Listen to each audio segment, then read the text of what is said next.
All right, ladies and gentlemen, I want to thank everybody for your patience. I would like to welcome everybody to our March 25th public board meeting this evening.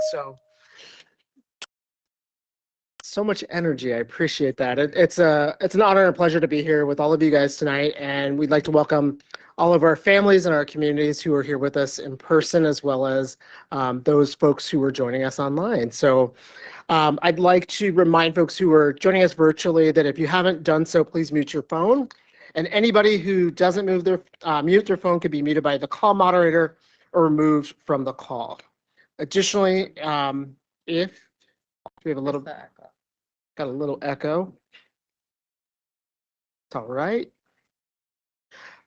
So additionally, if you're not a board member or the CEO and our staff, we ask that you turn off your video. We do expect that we have a couple of commissioners that are going to be joining us virtually for their participation this evening. So I'll now read a roll call of the board to identify who's on the call. Please identify yourself first before speaking for the record. We'll also go through the roll call for each vote this evening. Vice Chair Parker. Vice Chair Parker, present. Thank you, Commissioner Ames Messenger. Ames Messenger, present. Thank you, Commissioner Coy. Commissioner Coy, present. Thank you, Commissioner Esposito. Commissioner Esposito, present. Thank you, Commissioner Kenyatta Bay. Commissioner Kenyatta Bay, present. Thank you, Commissioner Mohammed. Mohammed, present. Thank you, Commissioner Redding Lollinger. Commissioner Redding Lollinger, present. Thank you, Commissioner Rooks. We know in advance is going to be absent this evening. Commissioner Slater Harrington. Commissioner Slater Harrington, present. Thank you, and I'm also present. Is there a motion to reopen the meeting this evening? So moved. Thank you, Commissioner Slater Harrington. Is there a second? Second, Kenyatta Bay. Second. Thank you. I'll take Commissioner Kenyatta Bay. All in favor? Vice Chair Parker. Yes. Commissioner Ames Messenger. Yes. Thank you, Commissioner Coy. Yes. Thank you, Commissioner Esposito. Yes. Thank you, Commissioner Kenyatta Bay. Yes. Thank you, Commissioner Mohammed. Yes. Thank you, Commissioner Redding Lollinger. Yes. Thank you, Commissioner Slater Harrington. Yes. Thank you, and I'm also in favor. This motion passes. I'd like to begin this evening by welcoming and the recognition of our JRTC from Frederick Douglass High School. If we could ask everybody in the audience to join us in standing.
Order on.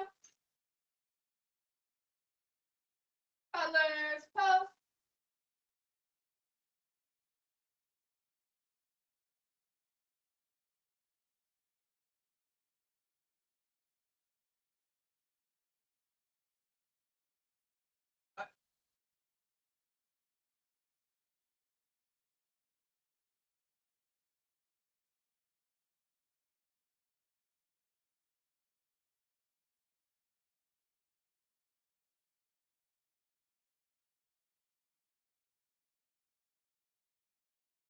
So I'd like to thank Damascus Murray, Takaya Valentine, Hawaii Norris, Serenity Lewis, and Kelsey Harris from Frederick Douglass. So thank you guys for the presentation this evening.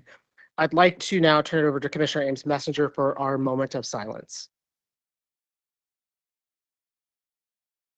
We have a student observance. I'd like to take time to recognize the passing of City School student. This student was part of the school community and will be remembered fondly by the Greater City Schools community. Tonight, we send our deepest condolences to their friends and families. From Frederick Elementary School, Miss Gia Hedgepeth. Gia was a 5th grader at Frederick Elementary School. whose growth over the years made us feel so proud. She was full of personality. She participated in our after-school program and was especially good at yoga.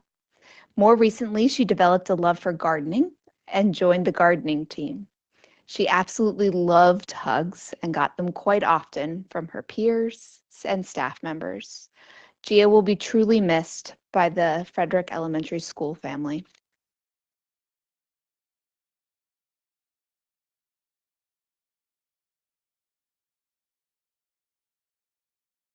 We will also take the time to recognize the passing of 2 city schools employees. These individuals were committed to supporting our students through their work. The Greater City Schools community will fondly remember these employees. Tonight, we send our deepest condolences to their families and friends. With deep regret, we inform you of the passing of Robert Noland. Robert Noland started his career with City Schools on August 21st, 2004, where he served as a staff and students for 20 years and 6 months at the Paul Lawrence Dunbar High School as an assistant principal. Mr. Noland sadly departed on March 3rd, 2025, and will be missed by his family, friends, and City Schools. It is with deep regret that we inform you of the passing of retiree William C. Jenkins. Mr. Jenkins started his career with City Schools on September 1st, 1993, where he served the staff and students for 19 years and 7 months. Mr. Jenkins retired April 1st, 2013, last serving the district as a secondary teacher at Benjamin Franklin High School. Mr. Jenkins departed on February 24th, 2025, and will be missed by his family, friends, and his former City Schools staff and students.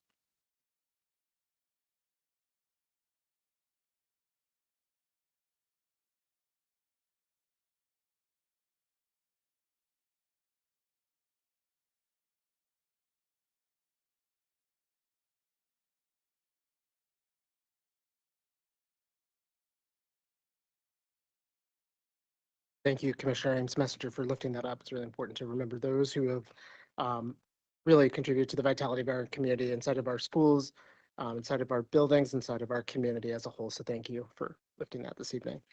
Is there a motion to approve the prior open session summaries? Ames Messenger, so moved. Thank you. Is there a second? Second, Kenyatta Bay. Thank you, Commissioner Kenyatta Bay. All in favor, Vice Chair Parker, Yes. Commissioner Ames Messenger. Yes. Thank you, Commissioner Coy. Yes. Thank you, Commissioner Esposito. Yes. Thank you, Commissioner Kenyatta Bay. Yes. Thank you, Commissioner Mohammed. Yes. Thank you, Commissioner Redding Lollinger. Yes. Thank you, Commissioner Slater Harrington. Yes. Thank you, and I'm in favor. This motion passes. Is there a motion to approve the closed session summaries? So move, Parker. Thank you, Vice Chair Parker. Is there a second? Second. Thank you, Commissioner Esposito. All in favor, Vice Chair Parker. Yes. Thank you, Commissioner Ames Messenger. Commissioner Coy, Yes. Commissioner Esposito, Yes. Commissioner Kenyatta Bay, Yes. Commissioner Mohammed, Yes. Commissioner Redding Lollinger, Yes. Commissioner Slater Harrington, Yes. and I'm in favor. This motion passes.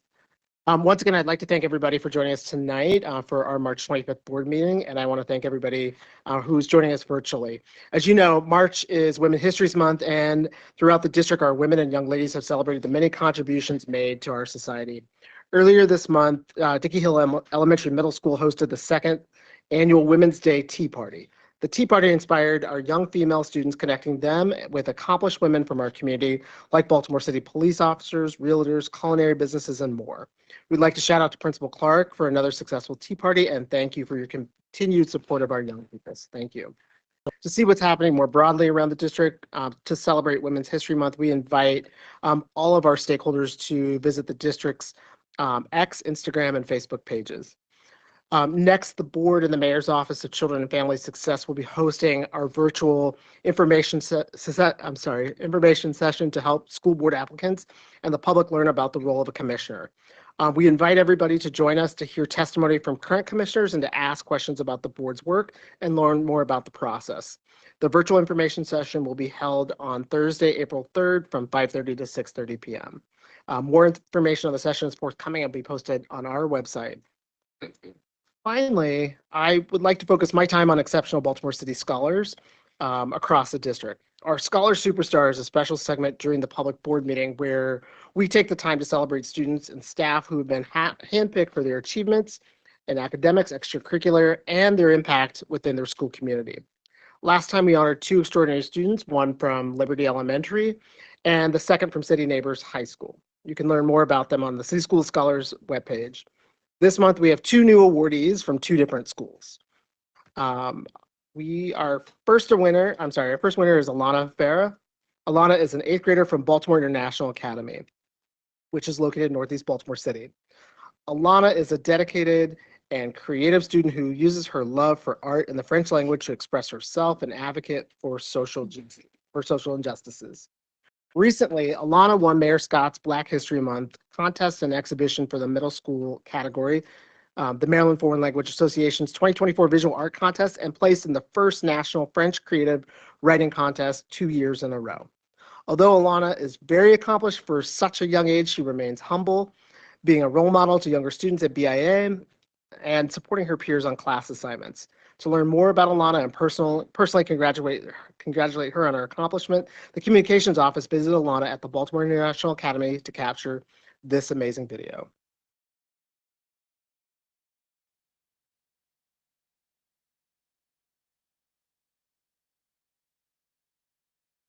Hi, my name is Alana Fair. I'm in 8th grade at Baltimore International Academy, and I'm this month's Scholar Superstar. I've been taking French for 9 years here at this school. When I was younger, I always wanted to go to Paris, and I would see TV shows about France and stuff, and it just seemed interesting. As I got older, I started to enjoy taking French more and started to take more pride in learning French and accelerating my French and grammar and just learning more about French vocabulary and stuff like that. I won first place in the art contest for Best Black History drawings for my drawing Oppression. Basically, it was a Black woman and she had an afro and it had all these words of degrading terms that were maybe said to Black people over times, is that your hair? Can I touch it? You're too smart. You're very pretty for a Black girl. Just these very degrading things that were said to Black people over time and segregation and stuff like that. That was something else that I didn't even know was a contest. So when my teacher told me I won, I was very surprised because I didn't know it was a contest. I thought it was just regular artwork.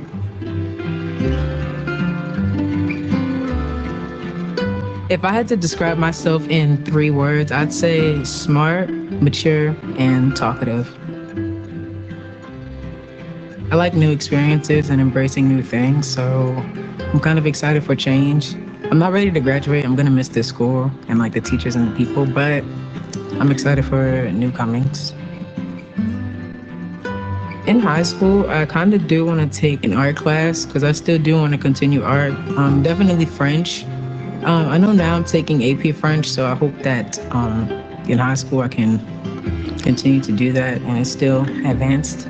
I'm gonna work on art and French outside of school, so maybe at home or private lessons, stuff like that.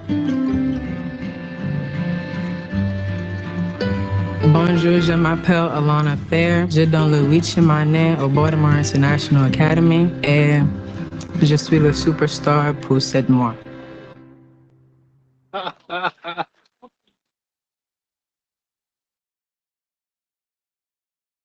So it's my pleasure to invite Alana and her family up. Where's Alana? All right, up front. Well, first of all, before you begin, I just want to say félicitations. Je suis né au Belgique. Je parle français couramment. Oui. Je suis très surprise que nous sommes un étudiant qui c'est super. So, félicitations. I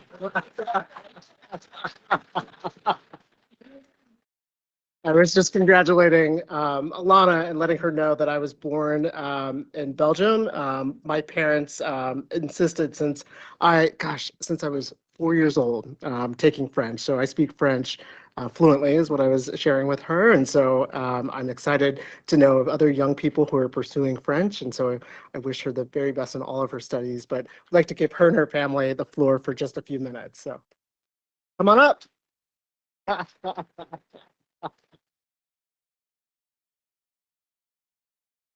Yeah, family, everybody. Yep, come on up. It takes a village, so so I'd love for you guys to share just a couple of words. Oh, we've got and pull. Teachers over. All right, pull all the chairs up. So the floor is y'all. Just to talk a little first by welcoming Alana, just to share a couple of words. Press the button.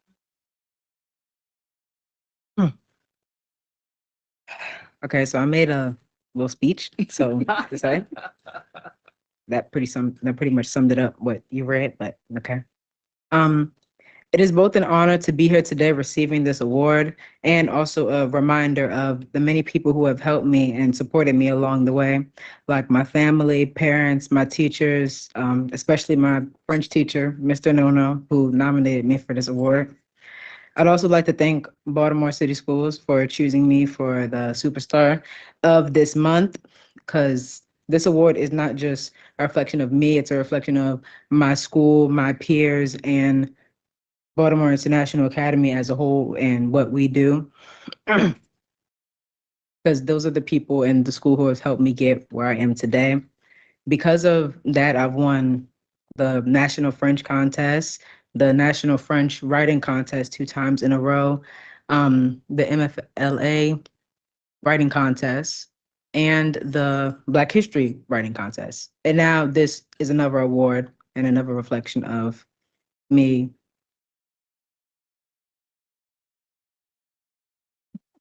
Right. Doing great. So thank you again for this award, opportunity, and honor to be here today and accept this award. Alana, appreciate it.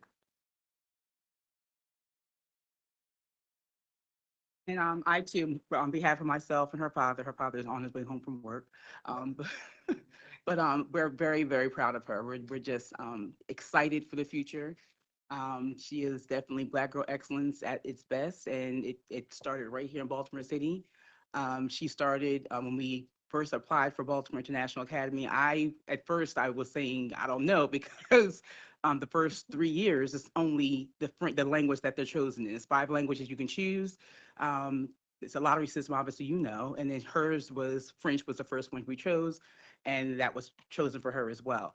And I first was thinking, oh, we can't do this because how am I going to help her with homework? But they had a homework packet for parents. So the parents was in English and hers was in French, and from kindergarten all the way up. And she excelled. So it's a charter, obviously, it's a Baltimore City charter school. And it is, I can't say enough about the school. The school is just wonderful. She excelled in it. Other students have left, other parents didn't stick with it. There were trying times, but she was excelling. So I didn't allow my feeling to override what she was doing. So I'm glad I just stuck with it with her, and look at her now. She'll be going to Poly next year. So she got accepted, and she's been very excited. And that was her first choice. She made one of the highest marks on her with the MCAP score. So she's getting high marks in her schooling. It's just amazing. She's just very, very amazing. And getting started right here, Baltimore City. I'd like to welcome, if you wouldn't mind handing the mic to your teachers and other folks at school level, give them opportunity to say a couple words. And push the, no, go green. Yeah. Thank you. As Alana said, we would like to thank you all for giving her this opportunity to receive this award. And something that she did not mention, she's going to Paris next month. We're going to Paris next month. We have a field trip, international field trip with the student. We have 19 students we're taking with us and 5 parents, right? Yeah, and 4 parents. And what I can say about Alana, it's not by accident that she's here. Alana, she's a hard worker.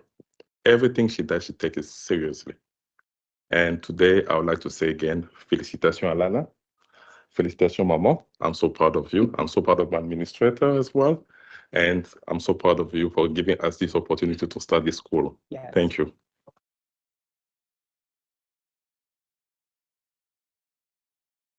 Represent the floor for my board colleagues who'd like to share any additional information or thoughts before we present the board this evening.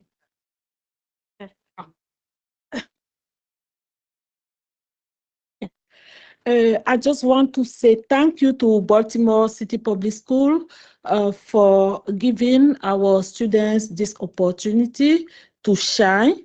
This is the second year in the row that we are having a student here. So we are very happy for this opportunity that you are giving to our students. As Mr. Mukari said, Alana is a space star in Baltimore International Academy, and she also starred here in Baltimore Baltimore City Public Schools. So we would like also to take this opportunity to say that what we do at BIA, we have been seeing the results. It takes time, but today we are very proud of our 5-language program. And Alana did not add that she's also learning Chinese. So she's not only fluent in French, but she's also doing Chinese. So again, thank you all for giving us this opportunity. Before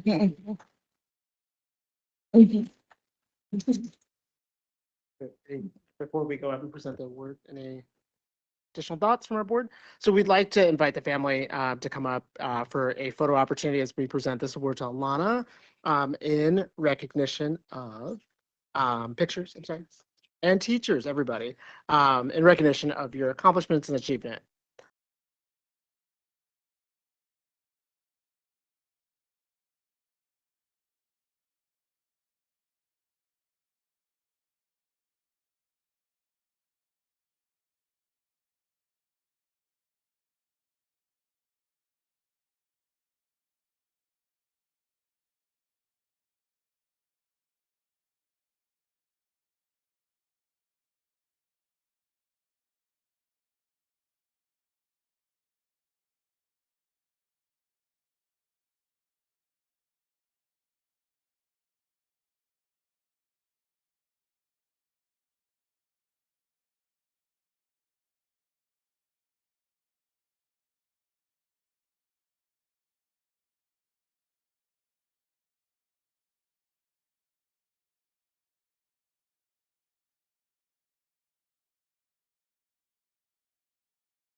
Wonderful. Congratulations again, Alana, and family and community. So turn over to our vice chair for our second recognition this evening.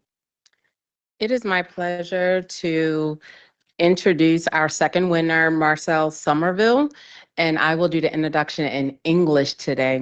The whole thing in English. Marcel is a 10th grader at Joseph C. Briscoe Academy in Northwest Baltimore.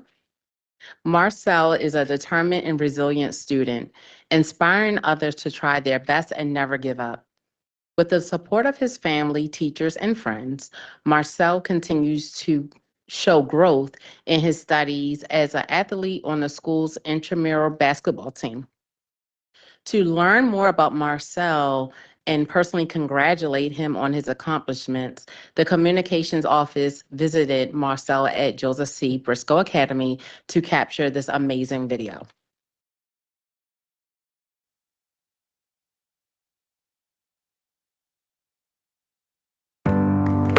My name is Marcel Somerville. I'm in the 10th grade from Joseph C. Briscoe Academy, and I'm a scholar superstar. Mr. Morgan, Mrs. Spain, Ms. Green, everybody in the school. I've been here 4 years now, right? Feel like I'm safe. All the loved ones I do it for. My mother, the people in the school that's in here. My uncle and my grandfather, when they passed away. The one that wanted me to play basketball. Since I was a little kid, my grandfather was teaching me. As soon as he passed away, I gave up on him a little bit, but when I got in high school, middle school, I picked back up on it. What the important part is that you're doing something positive for yourself. Because if it wasn't for basketball, it's either you outside dead on jail, you know. It's science. Yeah, it's science. It was mad, but not mad. My first basketball game, we was down 8 points and started going crazy. 3 3 points, 45 seconds, and then I held the ball. So I could just run the time on. We won. My name is Marcel Somerville. I'm in the 10th grade from Joseph C. Briscoe Academy, and I'm a Scholar Superstar.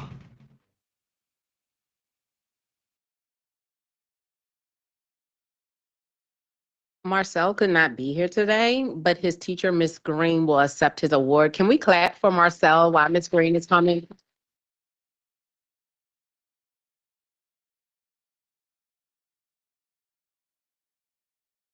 Good evening, everyone.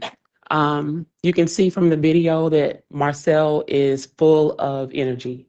I like seeing him come in the morning because he's always smiling and he loves to hug everybody.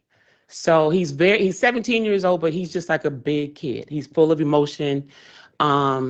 He has been through a lot.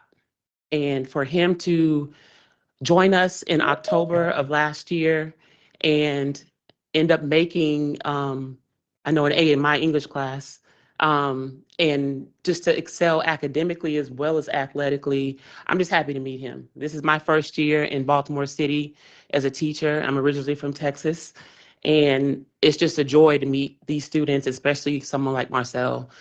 So when the application came out, he was my first choice, and thank you for making him your choice as well. And that's pretty much all I have to say. Thank you.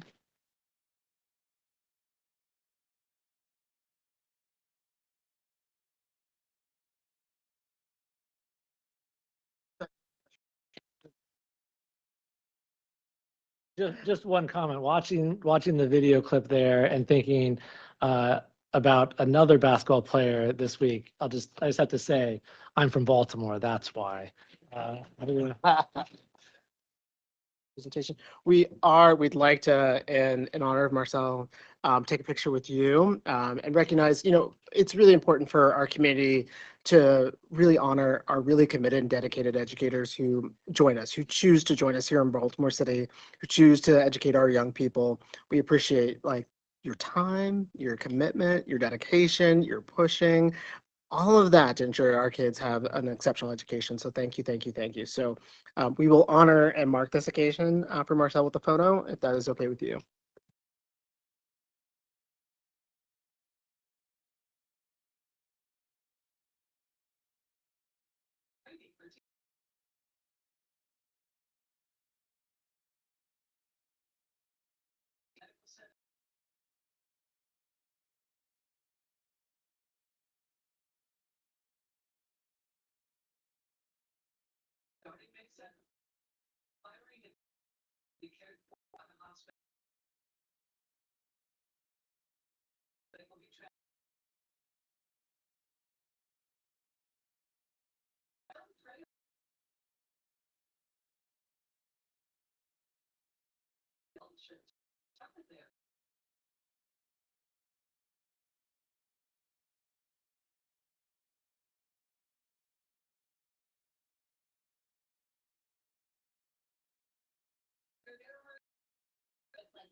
All right. It's a hard act to follow to go back to our normal course of business, but moving forward on our agenda this evening, we are going to turn our attention to personnel, employment, and quasi-judicial matters.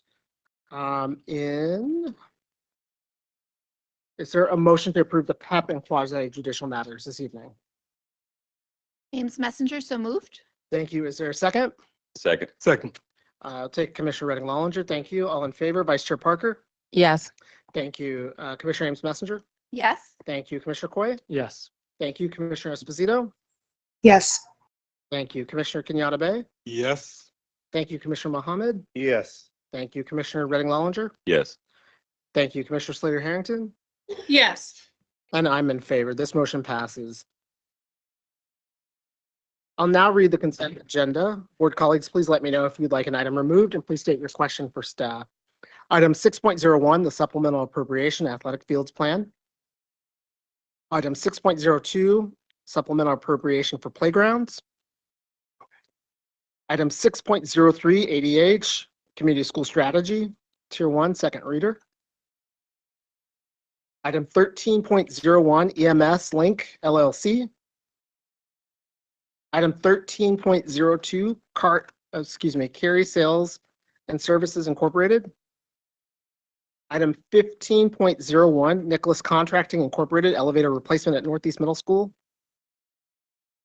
Item 15.02, Nicholas Contracting Incorporated, elevator replacement at Mergenthaler Votech. Item 15.03, Autumn Contracting roof replacement at Northeast Middle School. Item 15.04, E. Procorneus Construction Company Incorporated, window and door replacement at Gardnerville Elementary School. Item 15.05, Janus Contractors, window and door replacement at Lakewood Early Learning Center. Item 15.06, Clyde McHenry, window and door replacement at Federal Hill Prep Academy. Item 15.07, Clyde McHenry, window and door replacement at Franklin Square Pre-K 8, school number 095. Item 15.08, Clyde McHenry, window and door replacement at Garrett Heights Elementary. Item 15.09, Patriot Pool Service LLC. Item 1510, fire alarm installation, inspection, repair, and preventative maintenance. Item 16.01, Aon Consulting Incorporated. Item 18.01, Pessin Katz Law PA. Hearing none, we'll move forward to public comment. We'll begin this evening with our recognized groups. We'd like to first invite up Ms. Sheila Billups from CCAC. Welcome, welcome, welcome, welcome.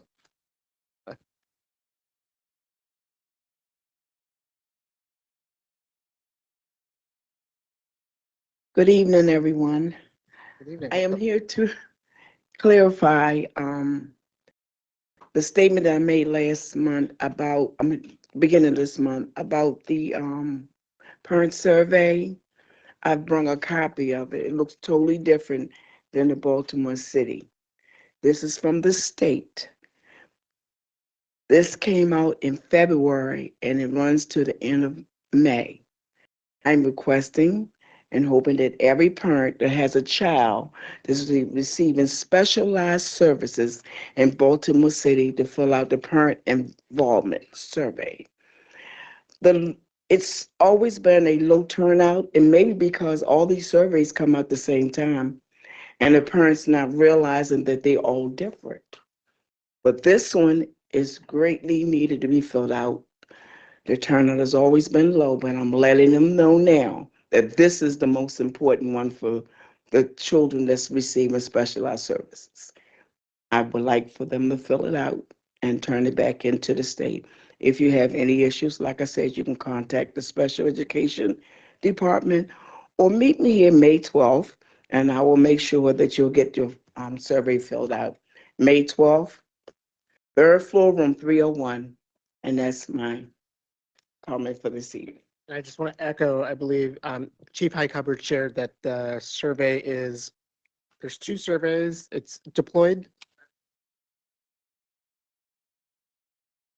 So just so the general public can hear online, so it's a special education survey and the general education family survey. So those are both available. And it's really important. That information is important for our programming, our services, to understand what needs are, your experience and touch points with services here in Baltimore City. So we do encourage our entire family communities on either one to let your voice be heard. So thank you, thank you. Were they both emailed or were they?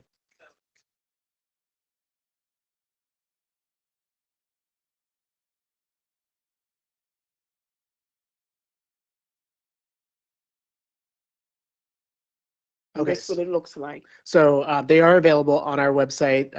The two surveys are deployed in different manners to our families and communities, but you can find them if you don't have it in your inbox. So, And if you have any questions, like I said, you can contact Special Education Department as well.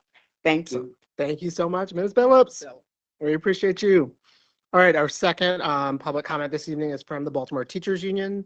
Not sure if it is. It's Sherry. Sherry, welcome, welcome, welcome. Are you virtual? Yes. Can I begin? Yes, please. Good evening, Dr. Santelises, school board commissioners, and guests.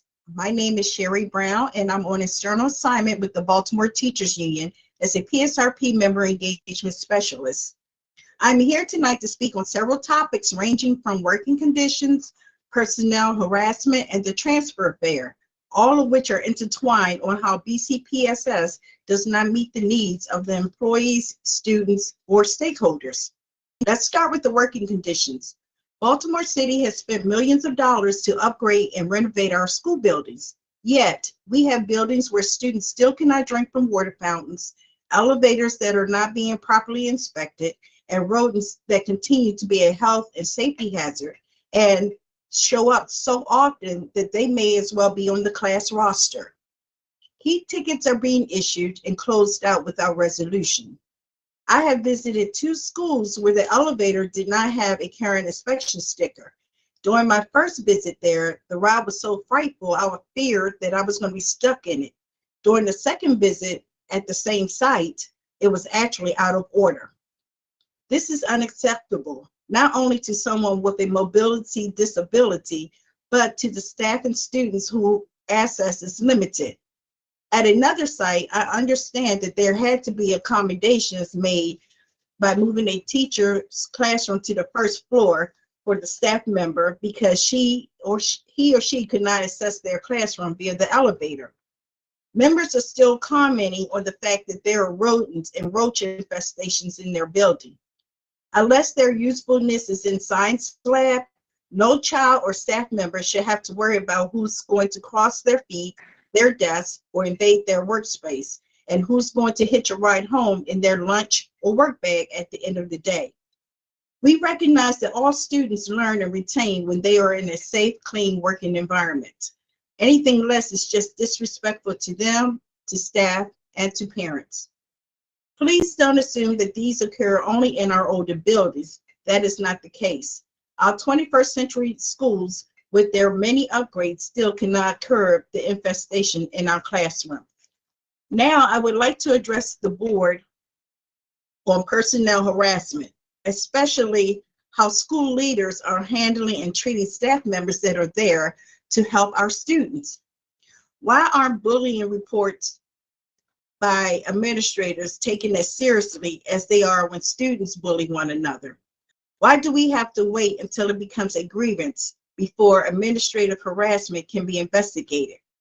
Why do we have administrators who are leaving the district who are under investigation or just fed up, allowed to do the domino effect on employees' livelihood without any repercussion? Why do we have North Avenue personnel whose job is to be neutral, siding with bully administrators? With permission from a member, I'd like to speak on her behalf. She's a single mom working as an office assistant, or was working as an office assistant, who was terminated for taking days off for medical appointments for herself and her child. Her administrator had her sign an agreement which, without representation, that tied her hands. When the next incident required her to take off, that's when the administrator submitted the paperwork to have her terminated. Without full consideration, an employee in human capital refused to review and consider all the facts and had a termination letter already in the folder. This caused a medical reaction from the member that required her to go immediately to the hospital. It seems time and time again the district is quick to remove staff but drags their feet in addressing bullying and harassment by the administrators who are creating a toxic work environment. When members are more afraid of losing their job than being harassed, belittled, or intimidated on a daily basis, that's a problem. Next, I want to address what happened to the voluntary transfer option for employees who wanted to transfer to a favorable work site or away from their bullies. What happened to informing members and the BTU of available vacancies?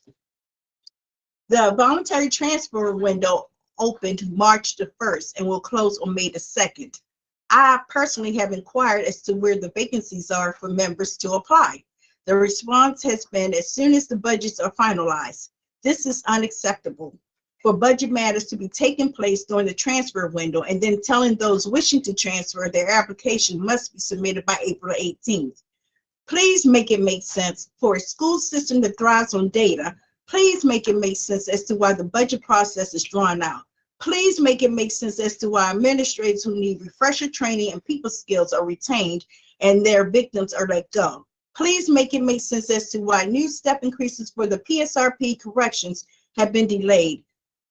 Why are there deadlines on student record digitization, but no proper tools are given to members to complete the task? I invite you to parent each one.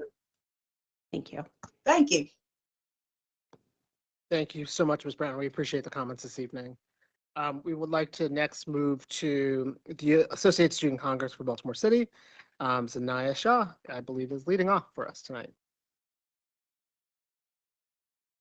It's pronounced Zaina Shah. Zaina, well, welcome, welcome, welcome. Thank you for the important correction. Hello. Good evening. My name is Zaina Shah. I'm a freshman at Baltimore Polytechnic Institute and an ad hoc member of ASCBC. This evening, I'd like to share some updates on ASCBC's involvement in advocacy and engagement of students across Baltimore City. Before getting started, though, I want to thank the school board for this opportunity to speak tonight. It's a pleasure to be here for the first time.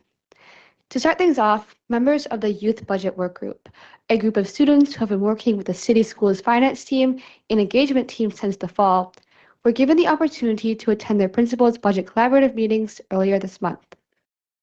Student presence allowed insight into the behind the scenes of the school budget process, as well as advocacy and suggestions about budgets that will directly affect them. One student participant was able to participate in a discussion about staff employment options and possible fundraising to account for budget deficits. This marks the first time students have been included in such meetings, and we believe it is crucial to continue this practice. We're grateful to the finance team and the principals who helped facilitate this opportunity, and we hope to take these examples and further build strategies to engage a broader range of students in deep participation with the school budget process. Increasing student engagement during this part of the budget process is key in ensuring student voices are considered in decisions that impact their education. Continuing our advocacy with a blueprint, ASCBC joined other regional SGAs from around the state in Annapolis last Monday. With a large number of middle and high school students in audience, 4 of ASCBC's members, Brooke Bourne, Leah Stearns, Cameron Askew, and Isaiah Gregory, gave speeches that powerfully addressed the proposed cuts to the blueprint and the dangerous threat to our education. ASCBC believes that our continued efforts to support a fully equipped and high-quality blueprint remain immensely important. As Isaiah Gregory put it, you don't lift a city by cutting its wings. Aside from advocacy efforts, ASCBC remains committed to developing student leaders across our district.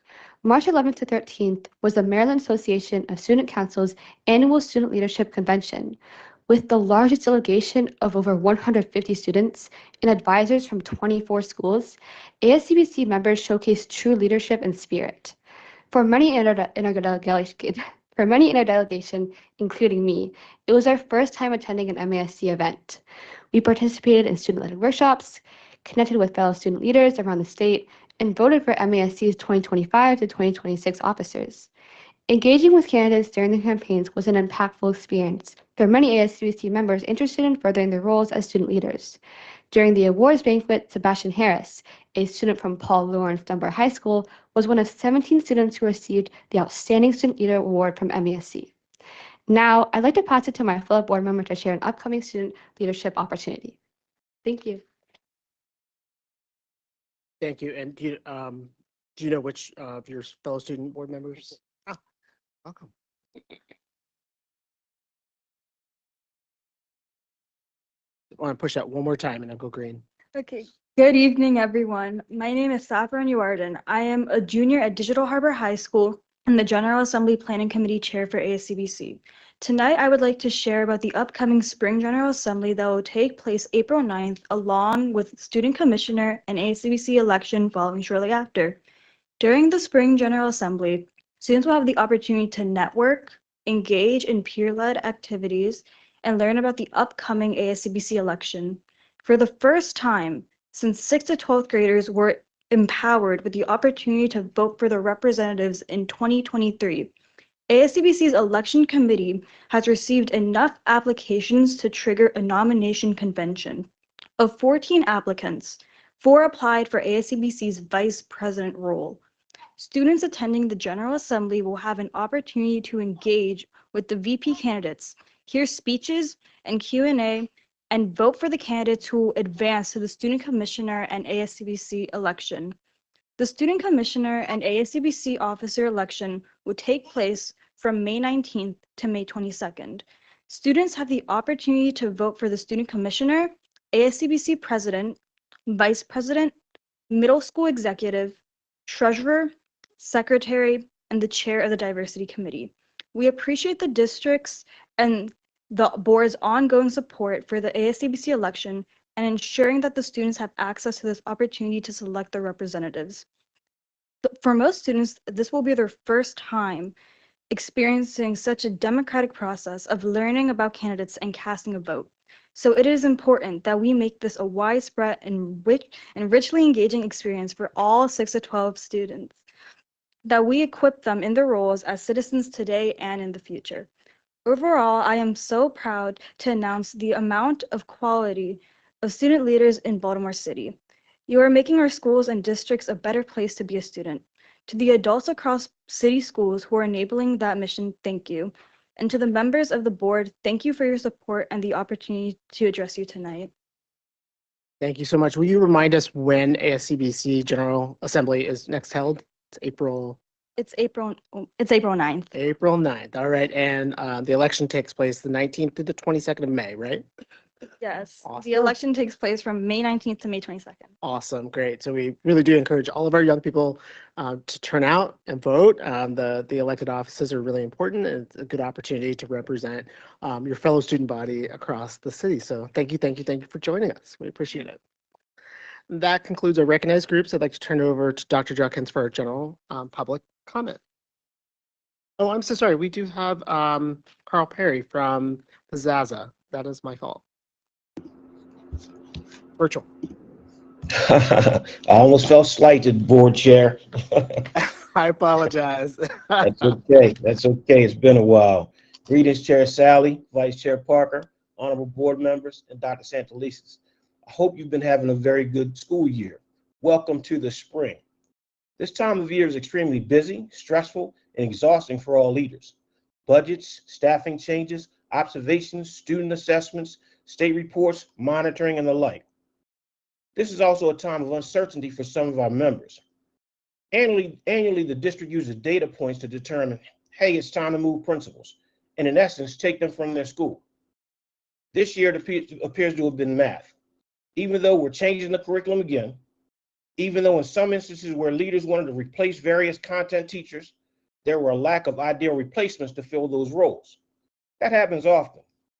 When you want to move someone, but there just isn't one anyone better on the sidelines, so you have to keep that person. Schools are essentially our second homes, places that we are to create where people want to come to learn every day. They want to work, they want to eat, socialize, become better citizens, and live for a good portion of their lives. But as a district, we tend to disregard, 5 to 8 of our leaders annually. These people have given years and years to lead their schools, then with a quick conversation, then a letter and secrecy to the community, it's all gone. Though they still have you lead and represent the district during the rest of your tenure. If no other position becomes available, then that leader is forced to return to a 10-month teaching position. Though teaching is one of the most noble professions ever, it is a demotion to a leader who is removed by no doing of their own. I request that in such instances now and in the future, at a minimum, they be offered assistant principal positions if another Unit 2 position is not available. They were successful assistant principals. So even if they did not meet the ultimate expectations at their schools, they were successful to their students and school communities. You should ask some of their school communities before making these decisions as well. ILEDs and some district office executive directors have been quite busy this month.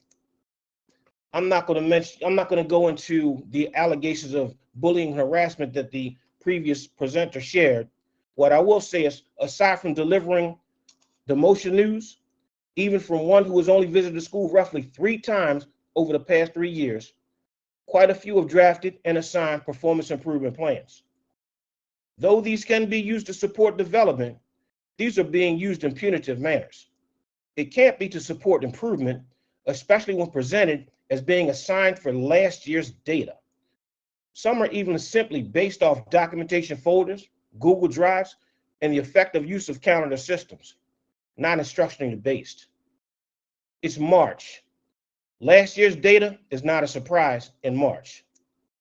I understood that the assignment of ILEDs was to support, evaluate, monitor, and coach.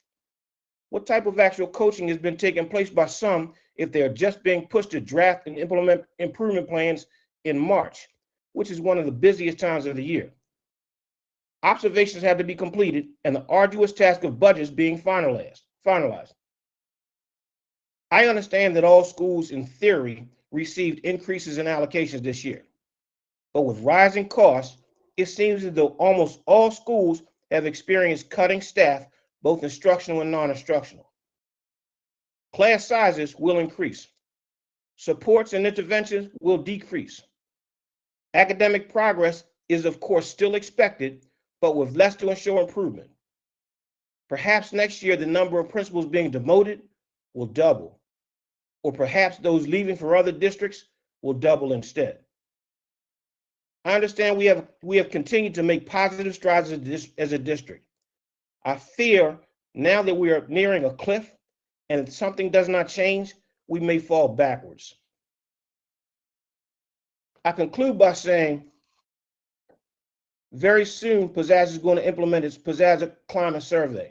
We're going to share that information with the district very shortly. Finally, April 5th, National Hands Off Day. Join us. Thank you for your time. Have a good night, and please be safe.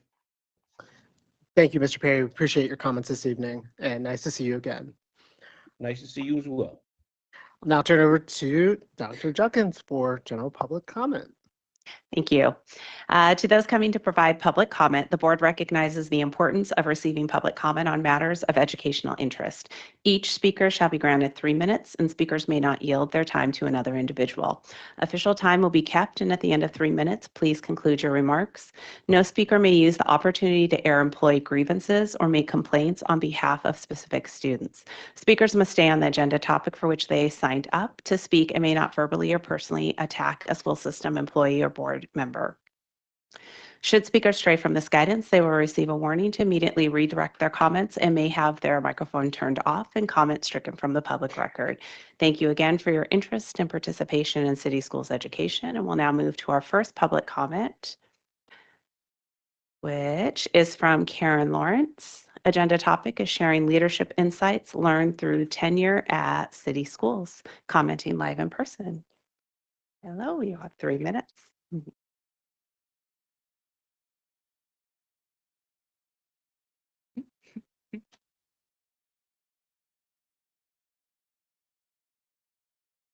Yes. Never done this before. Okay, good evening, Board of Commissioners, Chair and members, Dr. Santelises, and colleagues and guests. Having been a member of City Schools for the better part of my life, I have had the pleasure of knowing many of you by name, as well as many of you know me. And as we all know, tomorrow is not promised. I don't have another 51 years to give.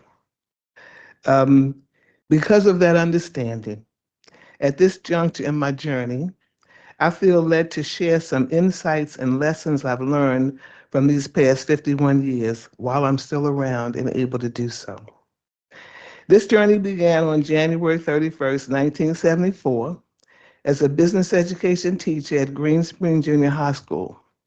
Since then, I have occupied numerous leadership positions, and now I can say with certainty that the educational opportunities I availed myself of along the way with practical experiences has prepared me for the role in which I now serve, CEO Ombudsman. Newsflash, none of this was my plan. I was following a path that was already planned for me, and it took me a long time to figure that out. How many of you can relate to that?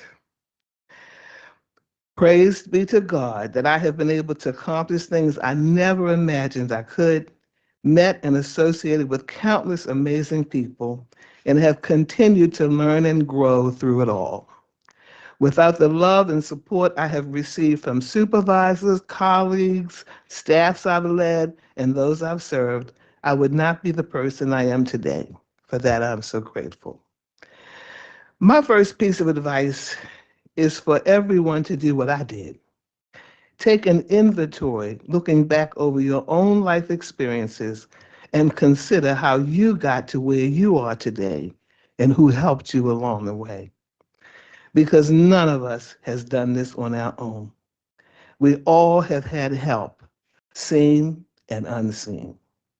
Think about the times that you had a wish, and out of nowhere, your wish came true.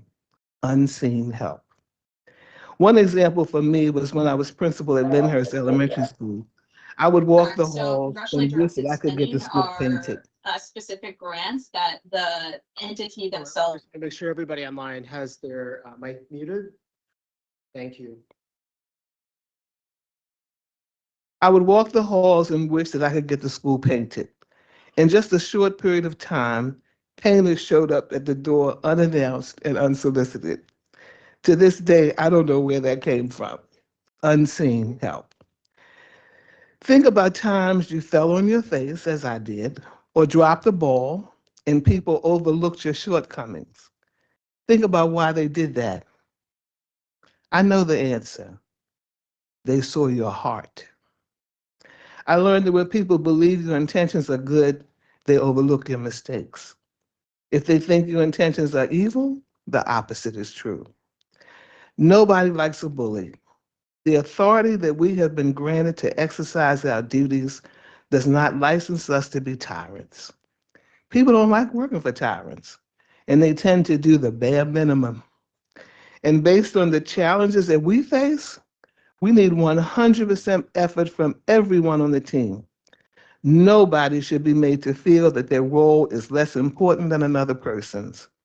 Unfortunately, on the world stage, we are seeing a lot of that. A lot of people have not gotten that message and are using their authority to cause great harm.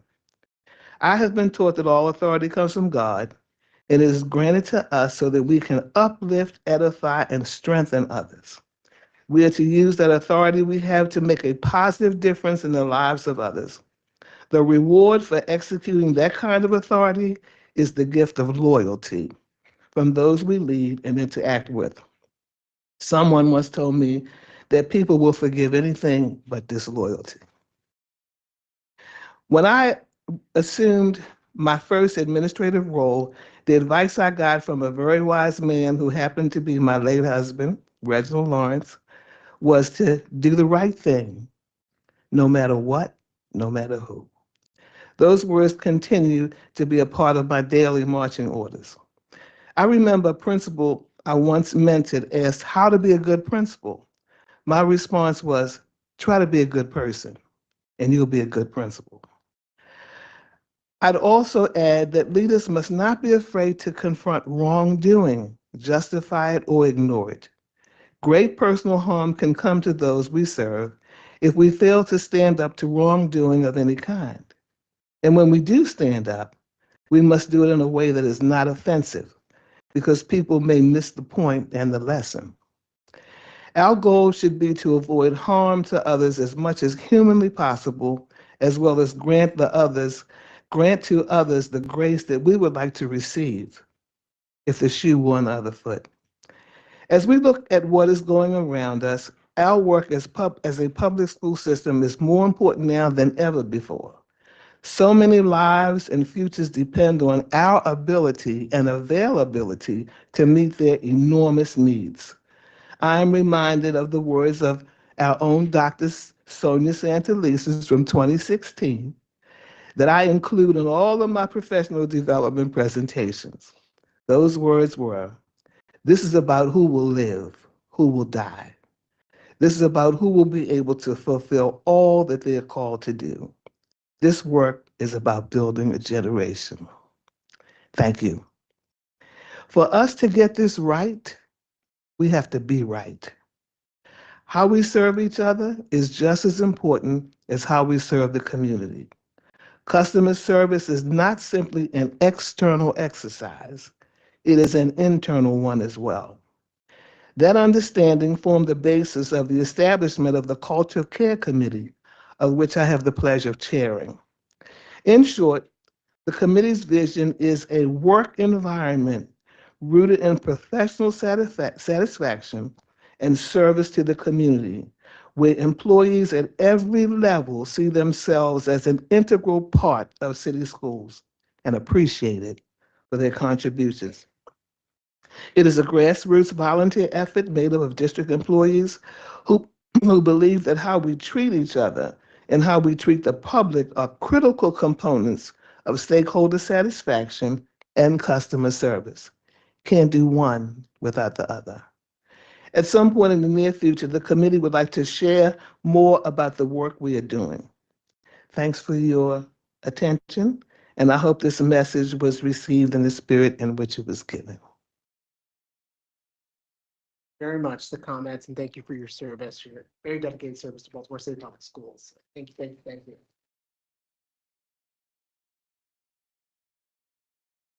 Thank you. Our next public comment is from Darlene Rogers, the parent. Agenda topic is Baltimore Revolutionary Academy Virtual Education. This will be an email that's read.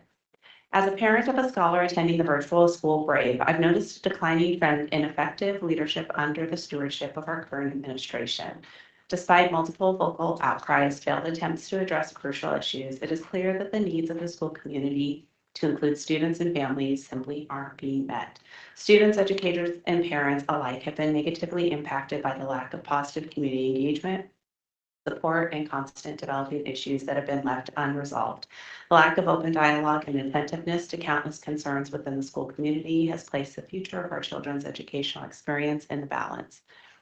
Ineffective leadership not only dampens the morale of staff and students in the school community, but it also significantly affects school performance.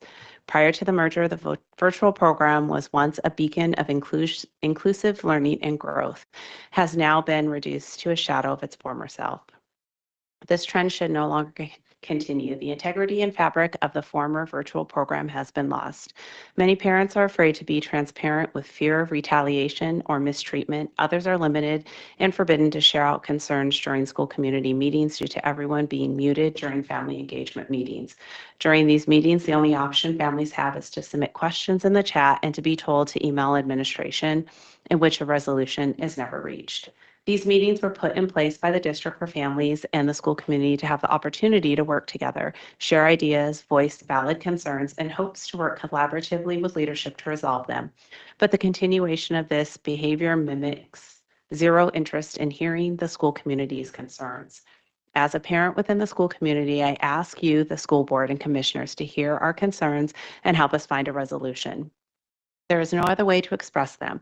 There has been no follow-up done to monitor the progress of the newly merged virtual schools. Moving forward, we are asking that Brave be led by someone who exudes school pride, encourages and prioritizes the needs of the school community, to include students, families, staff, and one who displays leadership that's rooted in empathy, partnership, and understanding, and not dictatorship. The next public comment is Carol Patterson, parent community partner. Topic is also Baltimore Revolutionary Academy of Virtual Education. This is also an email that's being read. I'm a parent of a student at the Baltimore Revolutionary Academy of Virtual Education, Brave. I'm witnessing issues that's concerning within our school community. The lack of communication and inadequate and demonstrations of school pride by the administration are generously affecting the morale of students, parents, and teachers alike.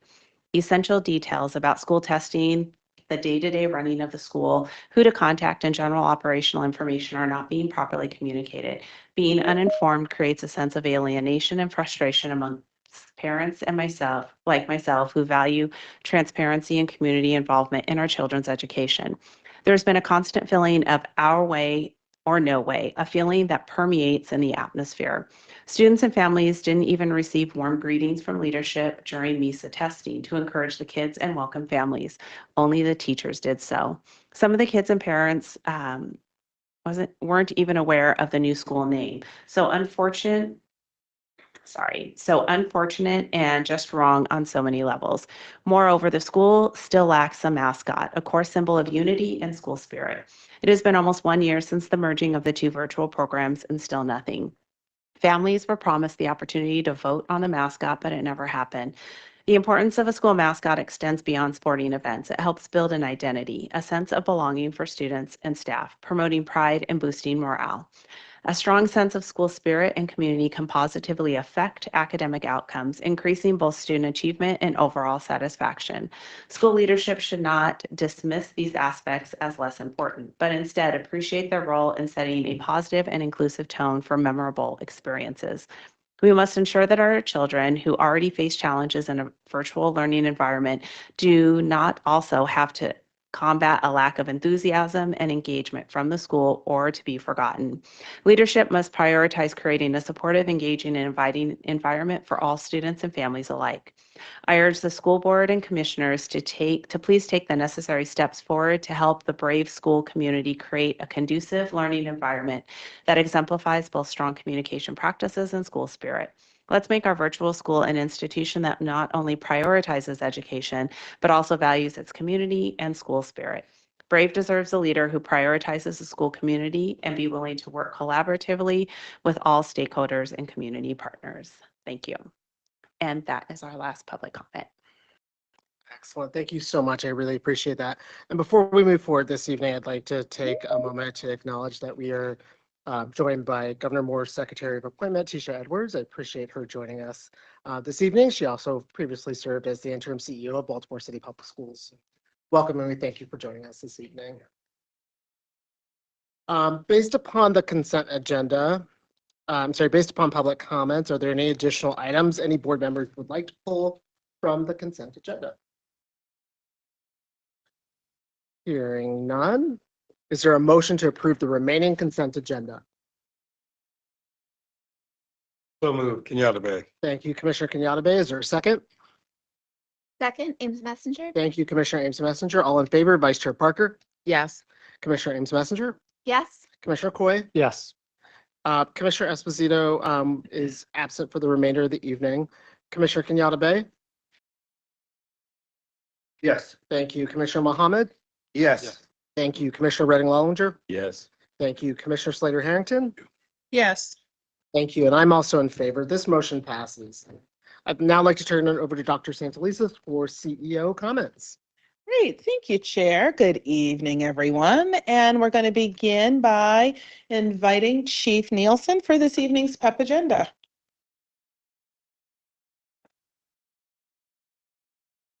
Thank you, Dr. Santelises. Good evening, board commissioners. If you are present for recognition of being read on the PEP tonight, please stand up when I read your name. And if you are joining us online, feel free to turn on your camera so we can recognize you.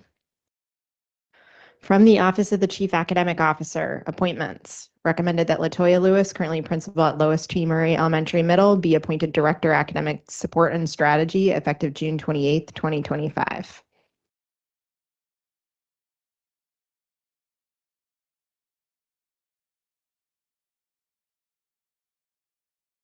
Recommended that Melanie Zecca, currently principal at Park Rose School District, be appointed Educational Specialist 2 MTSS effective April 19th, 2025.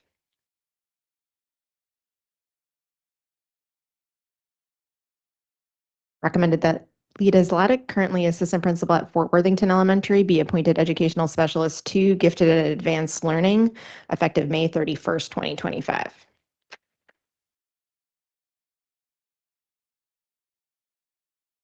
From the Office of the Chief Human Capital Officer, recommended that Ashley Tournier, currently special assistant, be appointed director, staffing initiatives and licensure, effective April 5th, 2025.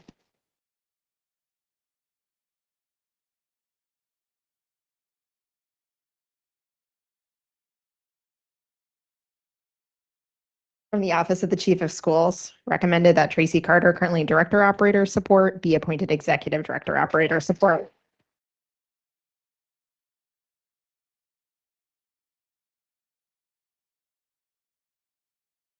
Recommended that Megan Chester, currently Teacher Special Education at Lakeland Elementary Middle School, be appointed School Success Liaison Special Education, effective July 12th, 2025.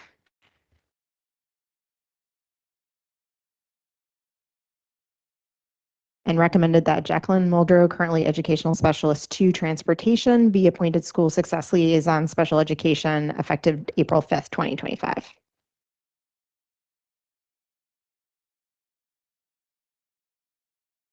Congratulations to everyone on tonight's PEP agenda.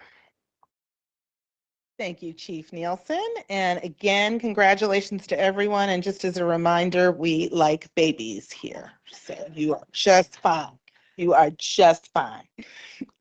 I would like to continue this evening by celebrating the accomplishments of our winter sports teams, starting with basketball. Our varsity girls basketball teams won regional championships in Division 1A North, Forest Park, 3A North, Poly, and 4A North, Western High School.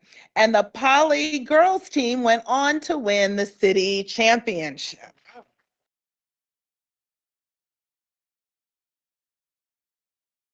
In varsity boys basketball, regional champions were Edmondson in 1A North, Dunbar in 2A North, City College in 3A North, and Mervo in 4A North. The Edmondson boys went on to win the city championship, and the City College boys varsity won the Maryland MPSSAA, that's the state, 3A state championships. Woo! Western High School was city champion in girls indoor track, while the Mervo boys were also city champions. Shout out to their famous alum, Mayor Scott, who was also a trackie. Digital Harbor boys were regional champions in 3A Central, and Dunbar boys in 2A Central. The big news is indoor track really were the individual event state championships, where Dunbar boys won the 3,200 meter relay, Digital Harbor boys won the 300 and 500 meter events, as well as the 4x400 relay. Mervo won the boys 55 meter hurdles, and City College won the state championship in girls 55 meter hurdles. There we go. Nicely done. And finally, in swimming, both the Poly boys and Poly girls were city champions. And in wrestling, the city championship went to Forest Park. And last but not least, Poly was the city champion in dance. Congratulations to everyone who participated in our winter sports season. We are proud of you all, and you should rest knowing that your CEO would not make it through the first 5 minutes of any of those sports. Next, I would like to congratulate the 5 principals named as recipients of the 2025 Heart of the Schools Awards in recognition of their outstanding leadership in fostering a positive, engaging, and supportive school culture for their students and staff. This year's winners are Arita Adams at Northwood Elementary School, Caitlin Brooks at Moravia Park Elementary, James Gresham Principal of Reach Partnership School, Nina Mazzone, Principal at Forest Park High School, and Steve Skeen at Mount Royal Elementary School. These school leaders were selected from 127 principals who received more than 2,100 nominations from school communities across the district. Each awardee receives $2,500 to support needs they have identified at their schools. I'd also like to recognize the 5 principals who were chosen as honorees, and each of these leaders will receive $1,000 for their schools. These principals are Darren Brozine at Baltimore Design School, Ashanti Porter at Leithwalk Elementary Middle, Betty Adams, the historic Samuel Coleridge Taylor Elementary School, Tanika Lipscomb, Wildwood Elementary School, and Olia Hardy at William Paca Elementary School. Now, one of the things that everybody should note in their calendar is that all of these outstanding leaders will be honored at the annual Heart of the Schools Awards to be held at the Hippodrome Theater on May 29th. Thanks to the Fund for Educational Excellence and our Heart of the School sponsors. Congratulations to all of our honorees. And again, thank you to our sponsors. And then finally, I want to invite everyone to a special community conversation on supporting multilingual students and families to be held tomorrow evening from 5 to 7:30 p.m. at Patterson High School. We will review our latest efforts to improve language access and services to multilingual families, as well as any other concerns of our multilingual community. Thanks to Chief Hike Hubbard's leadership, we will also be providing bus transportation, correct, for many of our families tomorrow, and everyone is welcome to participate in this important discussion. And this concludes my remarks for this evening. Turning it back to you, Chair. Thank you. Appreciate it very much. And I'm actually going to turn the meeting over to my board colleagues to lift up our committee reports. So I'll start at the very end with Commissioner Mohammed for Safety and Wholeness. Good evening. So we were able to review school safety and the options and the efforts that we are making to assure that our students are safe. We were joined this past meeting by one of our city schools partners, the Peace Team, who works to assure that school safe passage is happening. So we encourage everyone to attend the Safety and Wholeness Committee meetings and provide public comment, as public comment is now available up until the time of our meeting. So we want to encourage everyone to attend. We also want to highlight that last month we had a listening session at Collington Square Rec Center, which was an event that was pretty much standing room only. And we took this opportunity as a board to be able to listen to our community, their needs and wants around safety and wholeness within our schools. This is of utmost importance to the board as a whole, and particularly to the Safety and Wholeness Committee. Our next listening session will be held at Patterson High School on April 30th. Thank you. Thank you so much, Commissioner Mohammed. I'll turn over to Commissioner Coy for operations. Yes, Commissioner, the Operations Committee met last Tuesday, and we had a number of discussion items that appeared on today's agenda, including items relating to the athletics fields and the playgrounds, as well as some items that will come before us in the future, specifically relating to the Patterson High School and some need for protection from golf balls. We also had a discussion about the AMP implementation and a number of updates that were there, which you could review and see in the recording, and appreciate the hard work of the team in ensuring a thorough, thoughtful, and important update to systems for staff logging time and those relating to pay. That was our most recent meeting, and our next meeting date is May 20th, 2025. Thank you, Commissioner Coy. Appreciate that. Commissioner Esposito is not able to join us this evening, but at our next board meeting, she'll provide an update on the policy committee. But I am going to turn it over to Commissioner Slater-Harrington, who's joining us virtually for an update on teaching and learning. Good evening, everyone. There we go. Alrighty. Teaching and learning met 2 weeks ago. The meeting was centered on the district's ongoing and future efforts to strengthen social studies education, particularly in writing instruction, professional learning for our teachers, and student participation in coursework and extracurricular programs.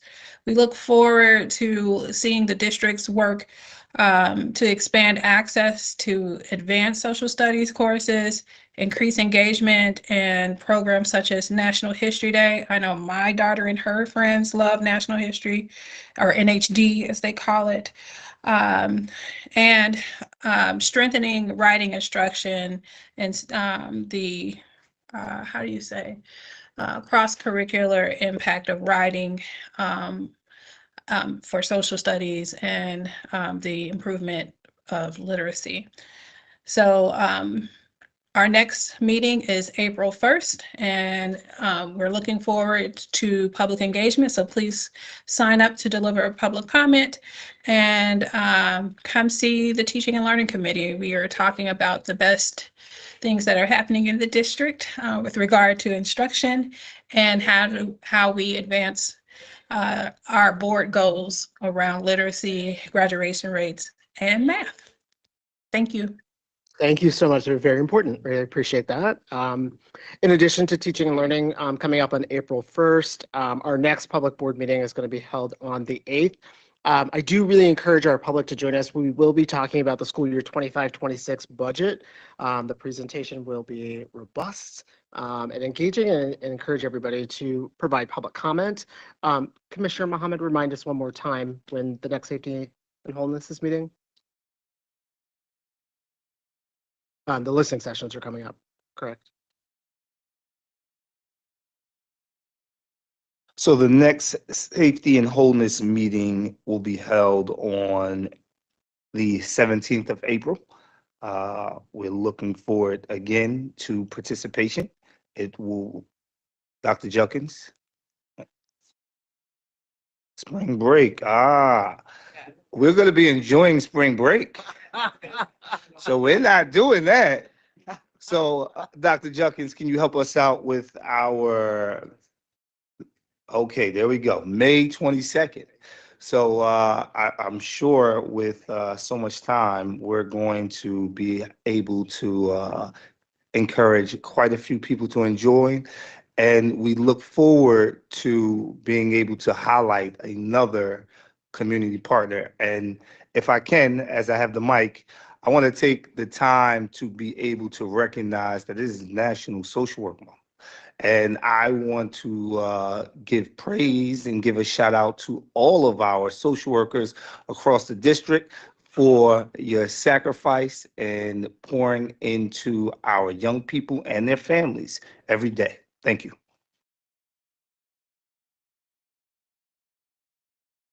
Very important. Any additional events, anything else our board commissioners want to put on the radar of the public? Yes, I'll do a plug, and Commissioner Slater-Harrington might join, but I hope everyone knows that BSA students are in production of Aquila and a V. I was able to go with my family on Saturday. It was great. The production I saw, I think they called it like a pre-screening or something like that. So they alerted the audience that students might ask for their line or, you know, that kind of thing, because they're still working it out. But I'm proud to report no student asked for their line. Only the adults in the productions asked for their line. So We're really BSA excited. is doing some good work over there. It'll be running at Center Stage until April 13th. Go see it. It's a great production and features one Addison Slater-Harrington. All right. Anything additional this evening? Hearing none, is there a motion to adjourn? Is there a second? Second. All right. Thank you, Commissioner Coy and Vice Chair. All in favor, signal by saying aye. Bye. Thank you so much. We're adjourned. I appreciate everybody joining us.